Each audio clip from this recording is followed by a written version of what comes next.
আচ্ছা, তোমার নাম? প্রত্যুষ বিশ্বাস। আচ্ছা, তুমি কোথা থেকে আসছো? আমার বাড়ি কল্যাণনগর বর্তমান। কল্যাণনগর বটতলাতে। আচ্ছা, তুমি এই এসডব্লিউ যে কম্পিউটার এডুকেশন সেন্টারে কি কোর্স করলে? আমি অ্যাডভান্স এক্সেলের কোর্স করছিলাম। অ্যাডভান্স এক্সেল উইথ এআই যে কোর্সটা আছে সেটা তুমি করেছো, তাই তো?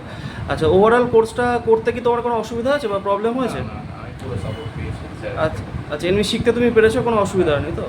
আচ্ছা, আর এখানে তুমি যে শিখেছো, যেটা আমরা বারবার বলি যে এখানে ইন্ডিভিজুয়াল ক্যান্ডিডেটকে ফোকাসের জন্য ম্যাক্সিমাম 2জন বা 3জনের বেশি মানে স্টুডেন্ট ক্যাপাসিটি নেওয়া হয় না। তো সেক্ষেত্রে তুমি কিভাবে শিখলে, মানে তোমার কি কোনো প্রবলেম হচ্ছে শিখতে, বা তুমি শিখতে পেরেছো? ম্যাক্সিমাম দুজনকেই করানো হয়, তার বেশি করানো হয় না। আচ্ছা, আর এখানে এমনি শেখার ক্ষেত্রে কোনো অসুবিধা বা কোনো জায়গায় কোনো ডাউট হলে সেটা ক্লিয়ার কি তুমি পেয়েছো সেটা? একদম একদম স্যার সবসময় তার ক্লিয়ার করে দিয়েছে।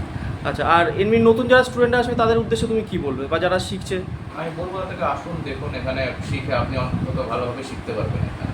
আচ্ছা, অন্যান্য জায়গায় যেরকম